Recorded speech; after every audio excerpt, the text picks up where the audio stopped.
Rhif yr emyn 24.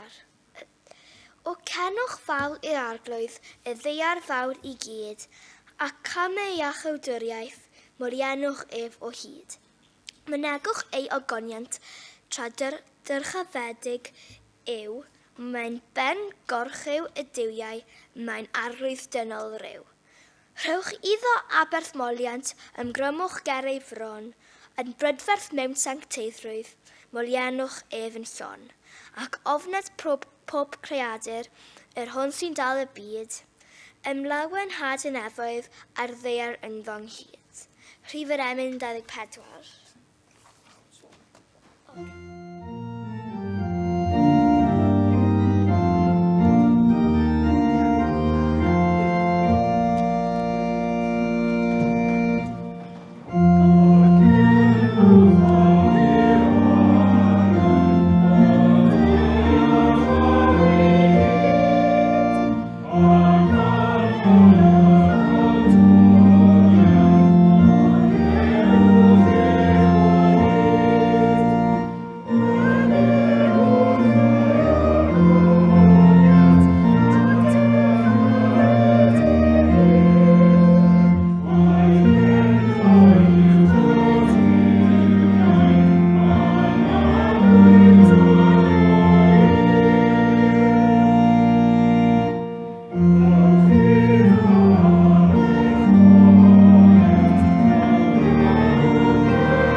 Dwi am ddarllen o Efengyl Ioan, penod 20, adnodau 19 I ddiwedd y benod.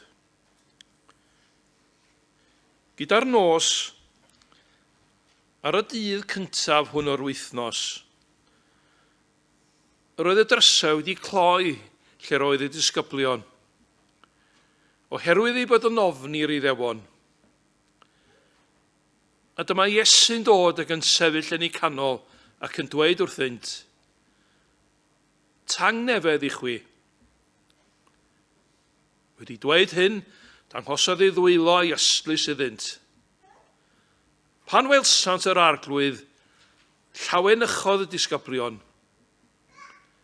Medda Iesu wrthynt eilwaith, tangnefedd I chwi. Fel mae'r tad wedi fanfon ni, yr wy fi hefyd yn eich hanfon chwi. Ac wedi dweud hyn, anadlodd arnynt a dweud, derbyniwch yr ysbryd glân. Os maddeuwch bechodau rhywun, maent wedi maddau iddo. Os peidiwch ei maddau, maent heb ei maddau. Nid oedd Thomas aelwyr Didymus, un o'r 12, gyda hwy pan ddaeth Iesu atynt. Ac felly dywedodd y disgyblion eraill wrtho, rydym wedi gweld yr arglwydd, ond meddai ef wrthynt, o'n I welaf ôl yr hoelion yn ei ddwylo, ar hyf y mis yn ôl yr hoelion am llaw yn ei ystlys, ni chreda fi byth. Ac ym mhen wythnos, roedd ei disgyblion unwaith eto yn y tŷ, a Thomas gyda hwy.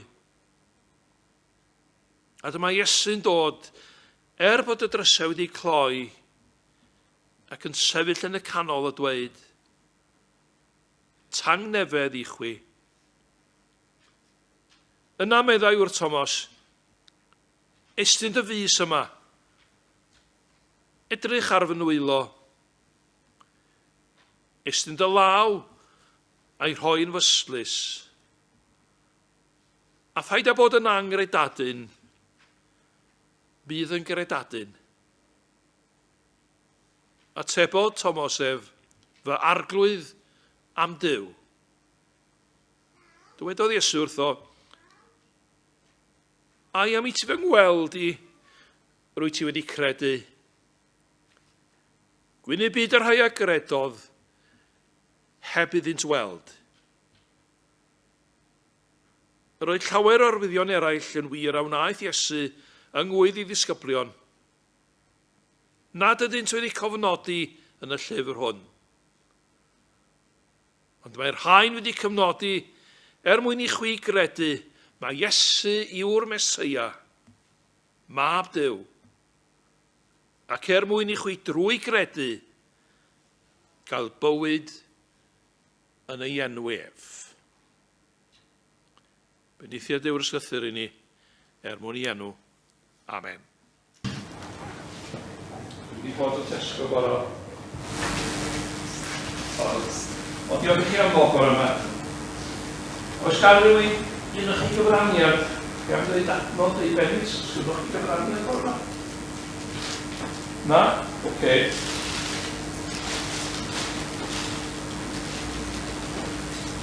Dwi wedi dod â wlachffordd dwi.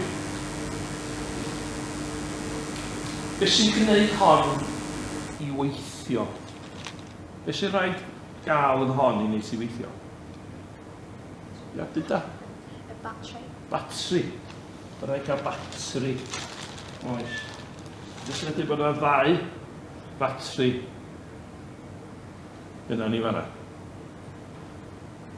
Be mae batri yn ei gynhyrchu? Batri. Batri, ia. Batri. Be mae'r batri yn ei gynhyrchu? Batri.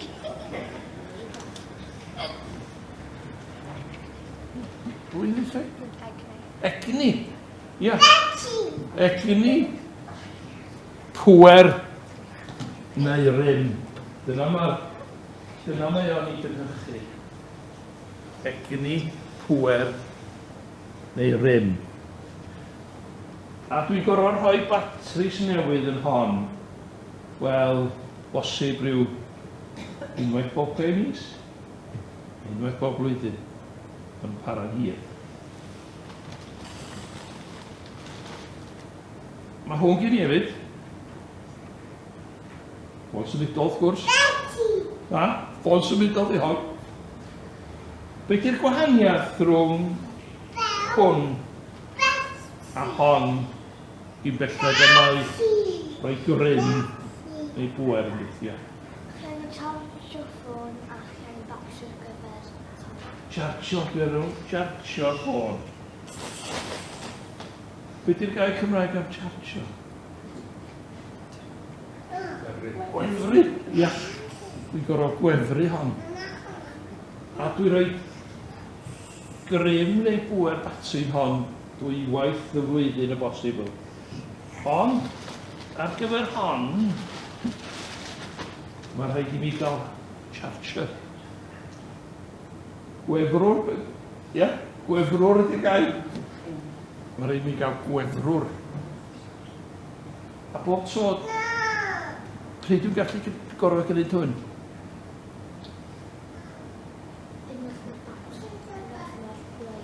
Ia, nath o'r pŵer i lawr, ond mae hon yn hen, felly dwi'n gorfod wneud o bob dydd. Ia. Dwi'n gorfod hwn i mewn i wefru pob dydd. A mae'n gynhyrchu pŵer a grym, neu'n siŵr bod y ffôn symudol yn gweithio. Da ni newydd gael gwyliau. Pa wyliau ydyn nhw? Pas. Ia. Pas. A iawn. A be oedden ni'n ddathlu, oedden ni'n gofio y pas? Y cnadoliad. Na. Doli di hwnna. Atgyfodiad, ardderchog, a cyn hynny hyd yn oed. Be oedd ar y dydd Gwener? Croeso be? Iesu marw ar y groes ar y digwennau ac yn dod yn fyw eto ar y dydd cyntaf o'r wythnos ar y dydd Sul. Dyna ddim yn gofio dros y Pas. Ond ta 7 wythnos ar ôl Pas, 5 wythnos i heddiw, mae yna wyl arall. Be di honno, tybed? Hwnnw'n anoddach. Da chi wedi clywed gymaint o hon? Silgwyn, ie. Silgwyn. Ac enw arall ar y Silgwyn ydy'r Pentecost. Pentecost neu Silgwyn. A da ni'n cofio be ddigwyddodd ar y Silgwyn ar y Pentecost. Waw. Da ni'n paratoi rwan ar gyfer y Pentecost. Be ddigwyddodd ar y Pentecost?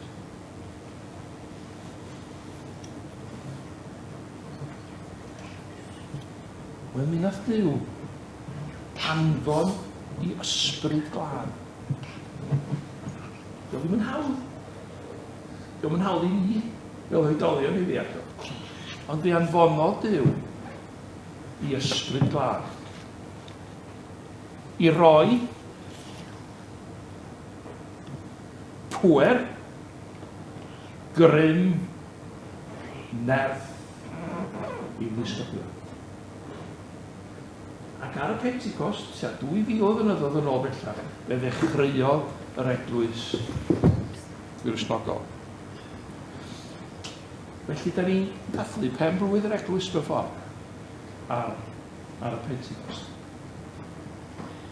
A dyna pryd y daeth grym a phwer a nerth Duw ar y disgyblion cyntaf.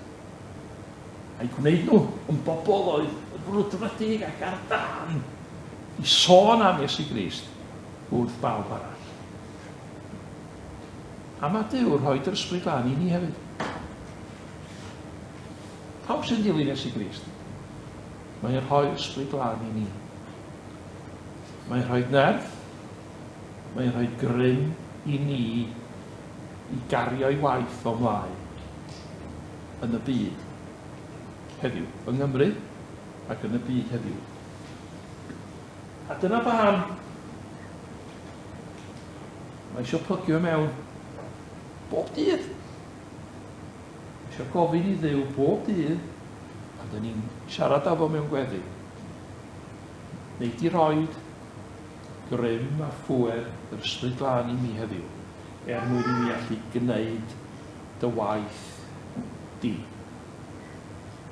Mwyn i mi allu helpu pobl eraill, mwyn i mi allu caru pobl eraill, ac mwyn i mi allu sôn pobl eraill amdana ti. Dydy Duw ddim yn disgwyl i weithio drosto fo, ond i bai bod yn rhoi y grym a'r nerth i ni wneud hynny. 5 wythnos i heddiw, Dwi'n ni'n cofio bod Duw wedi rhoi'r ysbryd glân i'r disgyblion gyntaf. Bod yr Eglwys Gristnogol, teulu Duw, teulu Iesu, wedi dechrau byd ni. Ac y nerth a grym yr ysbryd, mae'r teulu yna wedi lledaenu i bob rhan o'r byd ac yn parhau i wneud hynny heddiw. Oce? Reit. I gael gweddi fer. Dwi'n ni diolch i ti am gael dod i'r capel bore yma, gael dod i'r ysgol Sul. Wedi siarad gyda ni trwy gyfrwng yr oedfa yma. Diolch bod ni wedi gallu dathlu'r Pasg. Dyna ni'n edrych ymlaen rwan am ddathlu pen blwydd yr Eglwys ar y Pentecost. Dyna bod ti wedi anfod ysbryd glân i'r disgyblion cyntaf. Fel ti'n anfod ysbryd arno ni hefyd. Gweddiwn hyn yn enw Iesu Grist. Amen. O, diolch i chi. Dach chi'n ysgol Sul? Dach? A da ni am ganu rai elemu 5-4-3. 5-4-3, hwn ydy'r gyd y cofod Crist. Damdrychio ffyrdd y bedd. Paid roedd yn dywydad? Na, paid roedd yn dywydad. Damdrychio ffyrdd y bedd. O cyfod fennau Dafydd Dris i edrych ar dy wedd. 5-4-3.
Ni weddio gyda'n gilydd.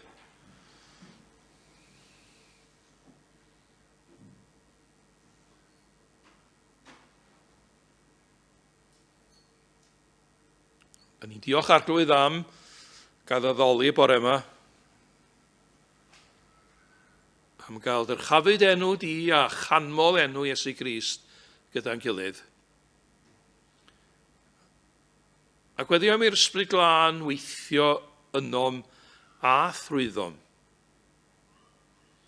Ni'n clymu ni'n hyd fel dilynwyr i ti mewn cariad ac mewn ysbryd. Defnyddio'r oedfa nawr i'th bwrpas dy hun. Llefara wrthym ni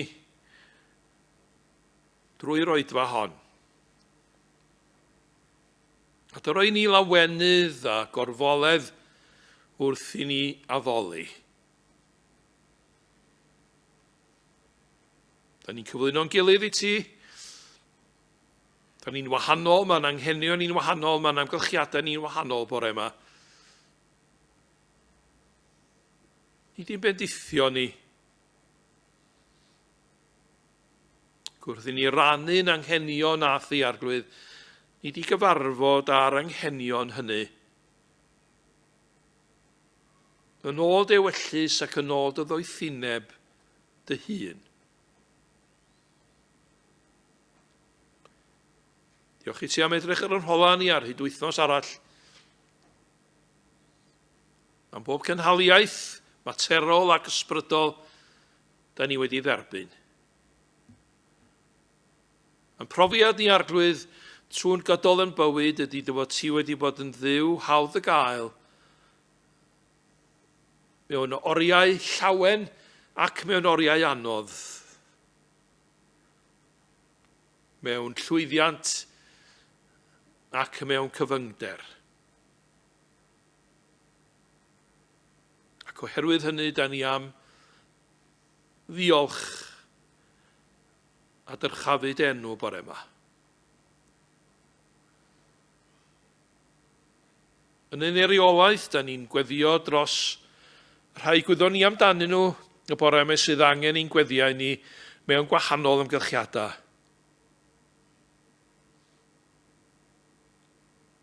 Y cleifion, yr unig, y trist,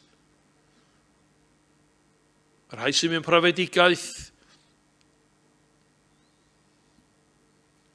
yr rhai sydd ar ffô o'i gwlad, oherwydd rhyfeloedd trais, gorthrwm, rhai sy'n cael ei symud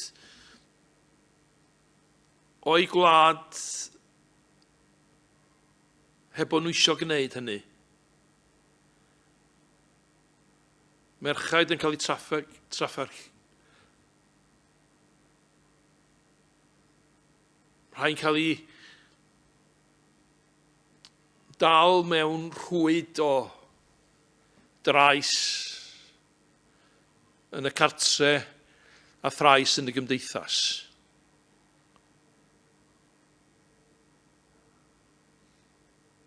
A da ni mewn arbennig am Sudan y bore yma'r gwrthdaro sydd yno, rhyfel sydd yno.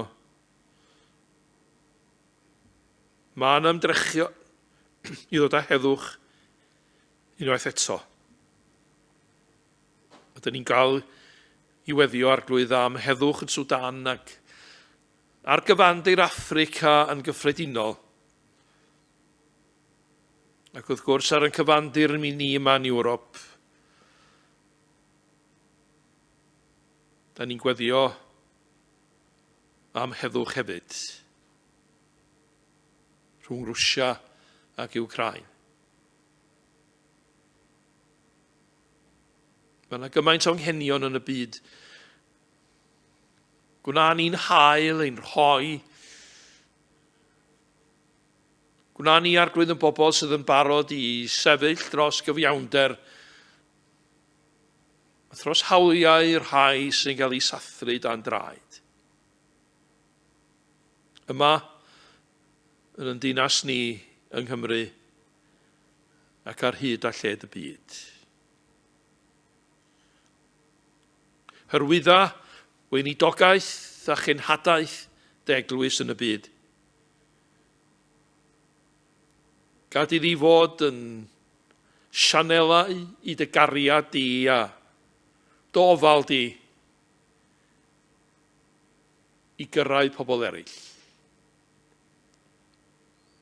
A gwna hi'n gry heddiw i gyhoeddi y newyddion da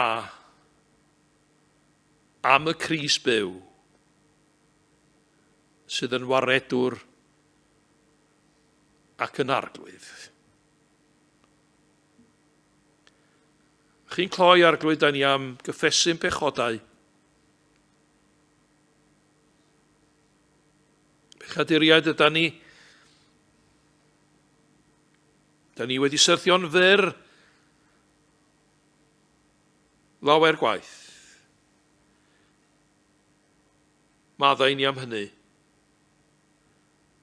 Pob meddwl, pob gair, pob gweithred anheilwng o'n heiddo ni. Maddau ni. A dy roi ni nerth i sefyll yn erbyn y drwg ac i wneud yn un sydd yn dda yn dy olwg di. A diolch am y groes fod Iesu wedi marw droso. Mwyn i ni gael maddeuant. Ac wedi atgyfodi mwyn i ni gael bywyd yn ei enw ef. Da ni cyflwyno'r weddi cyhoeddus arglwydd a'r weddi dawel yn y galon i ti nawr yn enw ac yn heiddiant ein harglwydd a'n gwaredwr Iesu Grist. Ac fe ganw ni weddi'r arglwydd.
Fe mi nesaf i 5-4-6.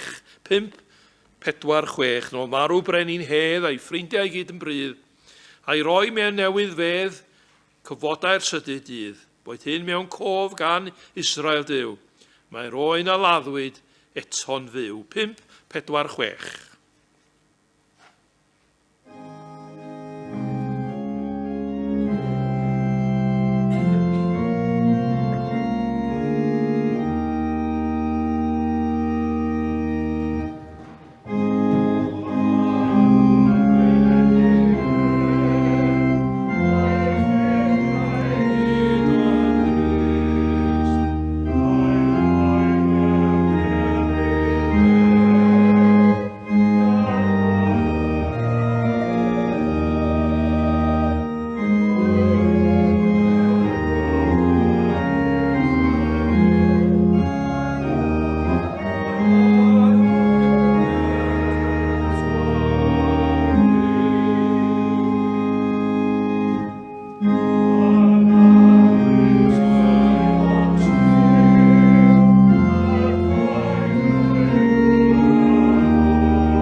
A dyma Iesu'n dod ac yn sefyll yn ei canol. Roedd y gwragedd wedi dychwelyd o'r bedd i ddweud wrth ei disgyblion nad oedd corff Iesu yno.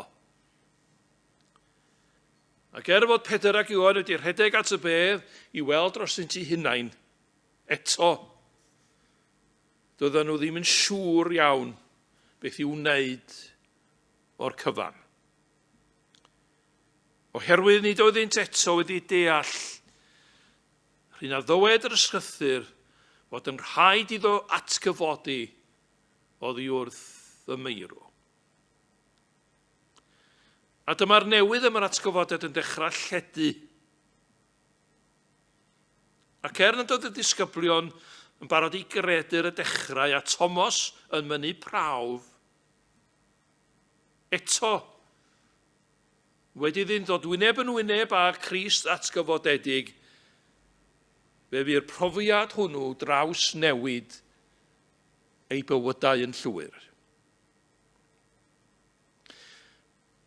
Yn adnodau 19 i 31 o Iwan pennod 20, da ni'n gweld y newid yn cymryd lle y mywyda'r disgyblion, wrth iddynt gyfarfod â'r Crist byw. Ac wrth i ni sylwi ar y newid yma, dwi'n credu fod eisiau ni ofyn 2 gwestiwn i ni'n hunan. Ydw i wedi cyfarfod â'r Crist byw? Pa wahaniaeth mae hynny wedi wneud yn y mywyd i? Fel ni'n dweud, mae'r adnodau yma yn sôn am y gwahaniaeth a wnaeth dyfodiad yr Iesu y mywyd y disgyblion. Yn wir, fe draws newidiwyd ei bywydau. Ac mae Ioan yn dweud fod hynny wedi digwydd mewn 2 ffordd. Yn gyntaf, maen nhw'n symud o ofn i ddewrder. Roedd gweld Iesu'n marw'r y groes wedi bod yn brofiad dirdynol i'r disgyblion. I breuddwydion wedi chwalu, a wrth oedd cefnu ar Iesu yn awr ei ddioddefaint. Mewn ofn, dyma nhw'n cloi hunain mewn ystafell yn Jerusalem. A dyma Iesu'n dod ac yn sefyll yn ei canol. Mae'n rhaid fod yna rhywbeth gwahanol yn ei gorff wedi'r atgyfodiad i ddwallu ymddangos fel y gwnaeth o. Ond roedd ganddo fo gorff. Mi roedd o'n gallu dangos ôl yr hoelion iddynt. A eiriau cyntaf o gyfarchiad oedd tangnefedd i chwi. Mi fydda fo wedi gallu condemnio'r disgyblion am ei hanffylondeb a'i llwfrdra. Mi fydda fo wedi gallu troi at Pedr a dweud, pam nes ti ffoi, pam nes ti'n wadu fi, a teitha di gaddo sefyll gyda mi hyd at farwolaeth. Ond na, nid dyna ffordd Iesu. Ni wnaeth a ni yn ôl ein pechodau ac ni thalodd i ni yn ôl ein troseddau. Neges tangnefedd ydy neges y groes yr atgyfodiad. Ac efengil tangnefedd fydd gan y disgyblion i'w rhannu o hyn ymlaen. Roedd dynoliaeth wedi cyhoeddi gwrthryfel yn erbyn Duw. Ond mae Duw trwy'r groes yn cyhoeddi heddwch i bawb fydd yn credu yn Iesu Grist. Mae Iesu'n dod atynt. Mae yn cyhoeddi heddwch.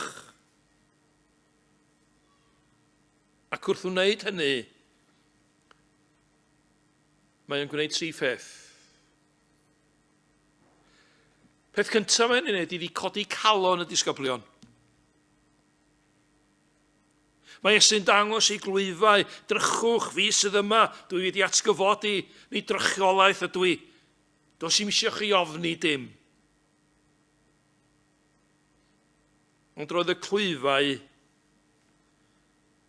yn dangos mwy na'r ffaith.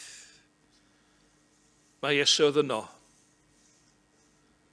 Mi roedd y clwyfau hefyd yn dystiolaeth fod pris a chybiaeth dyn a chybiaeth dynoliaeth wedi dalu.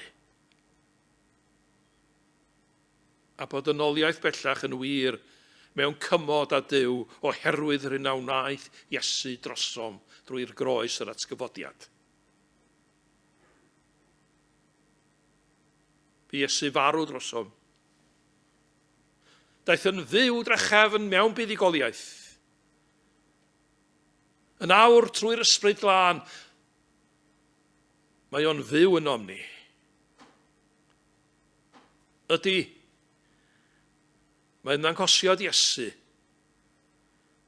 yn codi calon y disgyblion, yn dod â llawenydd yn lle tristwch. A'r ail beth mae'n ei wneud ydy rhoi comisiwn iddyn nhw.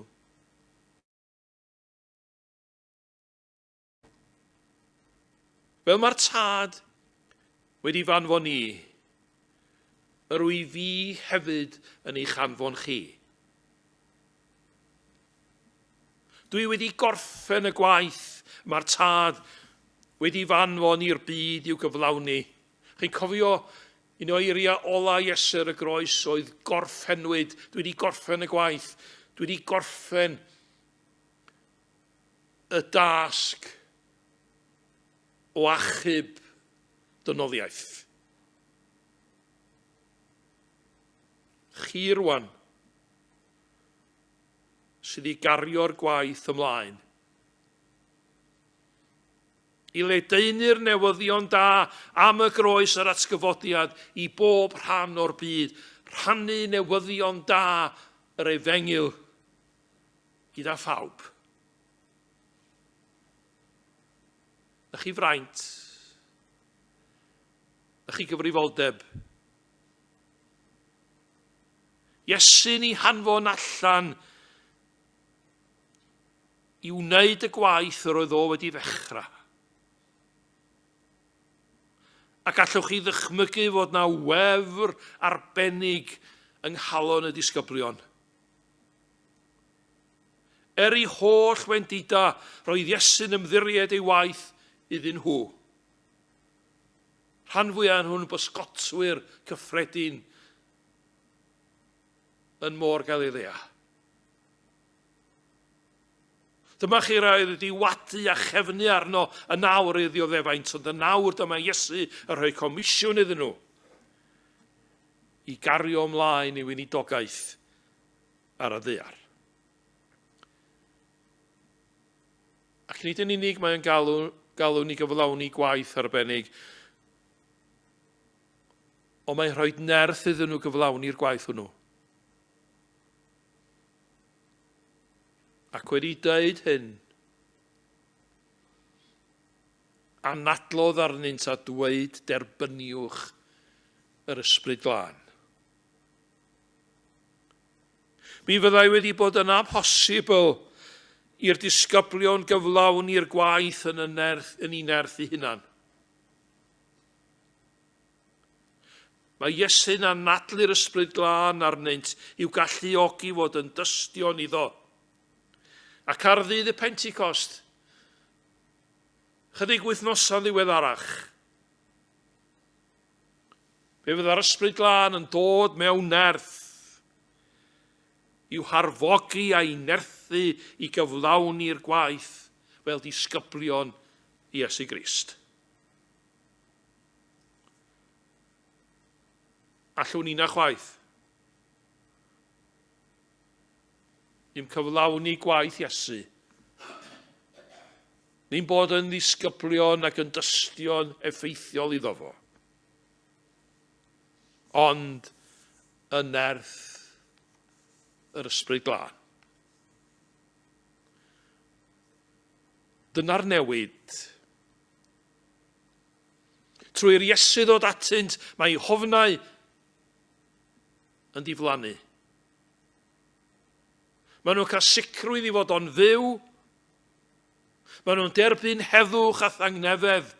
Maen nhw'n cael comisiwn a nerth i gyflawni'r comisiwn hwnnw. Nerth ac awdurdod i gario'r newyddion da am yr Iesu croesoliedig atgyfodedig i bob rhan o'r byd. I gyhoeddi Iesu fel gwaredwr y byd. Maen nhw'n symud o ofn i ddewrder. Ac yna nael maen nhw'n symud o angrediniaeth i ffydd. Ro'n un ar goll yn doedd o Thomas ddim yno. A mae Iesu'n dod drachefn dydy. Wythnos yn ddiweddarach. O Thomas ddim yn barod i gredu. Os na welaf ôl yr hoelion yn ei ddwylo, a rhoi fy mis yn ôl yr hoelion am llaw yn ei yslys, ni chreda fi byth. Ond mae sy'n dod eto. Go Thomas yn o'r tro hwn. Yr un cyfarchiad tangnefedd i chwi. A dyma fo'n troi at Thomas. Dyma ti, Thomas. Estyn dy fus yma. Edrych ar fy nwylo. Estyn dy law ar hoen fyslus a phaid a bod yn angredadyn bydd yn gredadyn. Mae Thomas yn cynrychioli'r feddylfryd sydd am brofi pob peth. Di o'n bosib profi pob peth ydw? Dyna agwedd yr Iddewon yn de. oedd nhw am Iesu brofi hun dro tro. Oedd nhw am Iesu gwneud rhyw arwyddion a gwirthiau mawr mwyn iddo brofi hun.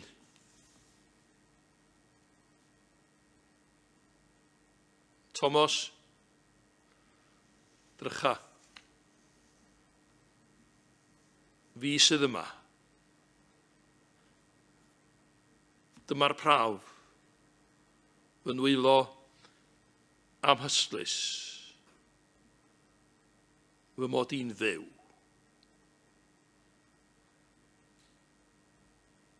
A mae Thomas yn gweld ac yn dod i gredu. Mae ei gwestiynau yn cael ei hateb. Fy arglwydd am Duw. Ond medde Iesu, am i ti fy ngweld yr wyt wedi credu. Gwyn ei byd, rhai agredodd heb iddynt weld. Mae Thomas a'r disgyblion eraill o gyfarfod ar Iesu byw yn symud o angrediniaeth i ffydd. Ac yna'n drydydd o farwolaeth i fywyd. Mae Ioan yn gorffen y bennod yma trwy atgoffa i ddilynwyr. Mae nid profiad i Thomas a'r disgyblion eraill ar y pryd yn unig ydy bod yn dystion i'r atgyfodiad. Ond profiad i Gristnogion i ddilynwyr Iesu ym mhob cenhedlaeth. Dyna pam, medde Ioan, dwi wedi ysgrifennu'r efengil yma. Mwyn i bobl ym mhob cenhedlaeth gredu mae Iesu yw'r Meseia, mab Duw, ac mwyn iddynt drwy gredu gael bywyd yn ei enw ef. Sy'n rhaid i ni weld Iesu yn y cnawd i gredu ynddo. Pwyslais y Testament Newydd yw nid ar weld, ond ar gredu. Wrth gwrs allwn ni'n gweld Iesu yn y cnawd. Da ni'n gallu gwrando a'n clistiau y geiriau lefarodd o. Na gweld a'n llygaid y gwirthiau a gyflawnodd. Ond mae'r dystiolaeth ganddo ni'n dydy. Dyma'r dystiolaeth, medda Ioan. Dwi wedi ysgrifennu'r dystiolaeth. Dwi wedi cofnodi'r hanes.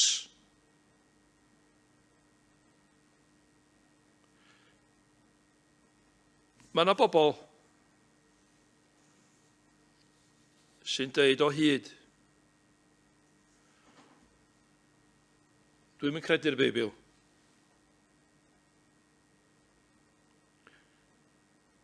Wrth ddarllen y dystiolaeth am fywyd, marwolaeth ac atgyfodiad Iesu Grist ydy'r cwestiwn be wnawn ni hefo'r dystiolaeth. Be wnawn ni a Iesu o Nazareth. Dwi'n mynd i gredu, meddwl pobl. Dwi wedi dod ar draws degau bobl yn ystod yng ngweinidogaeth sydd wedi deitha i dwi ddim yn credu'r Beibl. A'r cwestiwn cyntaf dwi'n ei ofyn iddyn nhw ydy, ydych chi wedi darllen y Beibl? 75% yn nhw'n dweud na. Sut ydych chi'n gallu deud felly bod chi ddim yn credu'r Beibl, os ydych chi wedi ddarllen o? Bydwch chi'n bod mor dwp?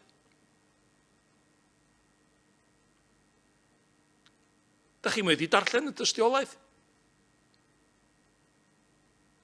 Darllenwch am Iesu Grist, darllenwch y dystiolaeth am Iesu Grist sydd yn y Beibl. Yna, gawn ni weld beth i'ch barn chi wedyn.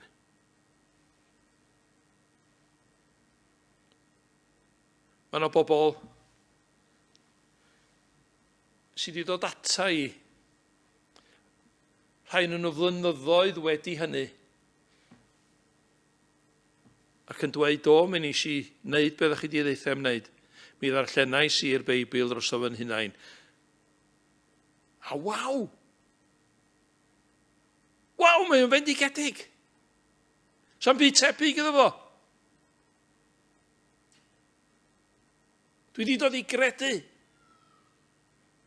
Dyna'r peth bwysica, dyna'r peth mwyaf bendigedig ddigwyddodd yn y mywyd i.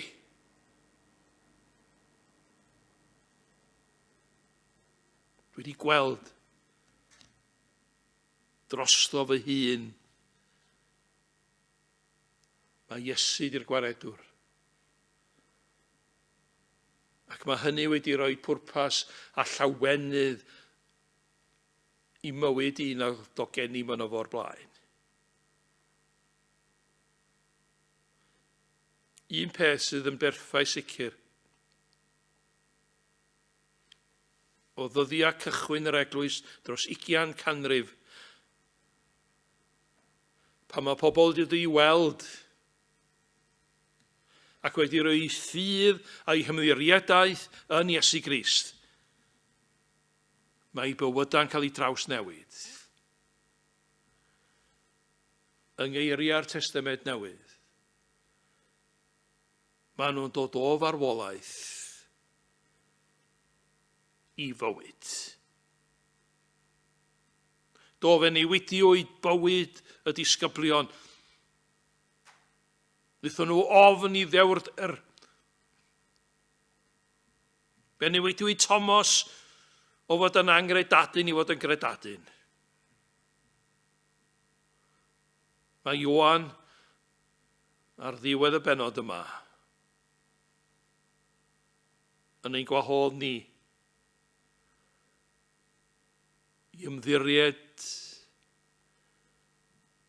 a chredu'n Iesu. Mwyn i'n bywyd ni gael ei newid hefyd. Mwyn i ni gael profi o'r bywyd newydd, y bywyd sagwyddol, a enillodd Iesu i ni drwy'r groes yr atgyfodiad. Mwyn i chwi drwy gredu gael bywyd yn ei enw ef. Be di'n profiad ni sydd yma bore yma, sy'n gwrando drwy gyfrwng Zoom? Be di'n profiad ni? Sut da ni'n ateb y ddau gwestiwn? Da ni wedi cyfarfod Iesu? Ydy Iesu wedi gwneud gwahaniaeth yn bywyd ni? A Iesu di'r peth bwysicau un i ni? Os ydy bywyd Iesu ganddo ni, diolchwn am yr hodd amrisiadwy o fywyd sagwyddol. Ond os ydyn ni'n ansicr, dwch i ni felly ddod at y gair yma, ddod at y dystiolaeth unwaith eto, i weld beth mae Iesu wedi ddeud, wedi wneud, wedi gyflawni drosom ni. Bod wedi marw drosom ni. Wedi atgyfodi ar ein mwyn. fel bod pob un sydd yn credu yn cael bywyd newydd. Bywyd tragwyddol. Ac mwyn i ni brofi o'r bywyd hwnnw, peidiwn o bod yn angredadyn, ond yn gredadyn. Mwyn i enw. Amen.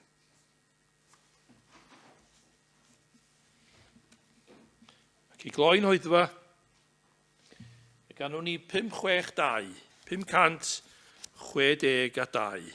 Crist archfygodd, fore'r trydydd dydd, cododd yn gwaredwr, daeth o'i rwymau'n rhydd. 562.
sy'n arglwydd Iesu Grist, a chariad Duw a chymdeithas yr Ysbryd Glân, a fyddo gyda ni oll o'r awr hon, hyd yn oes oesoedd.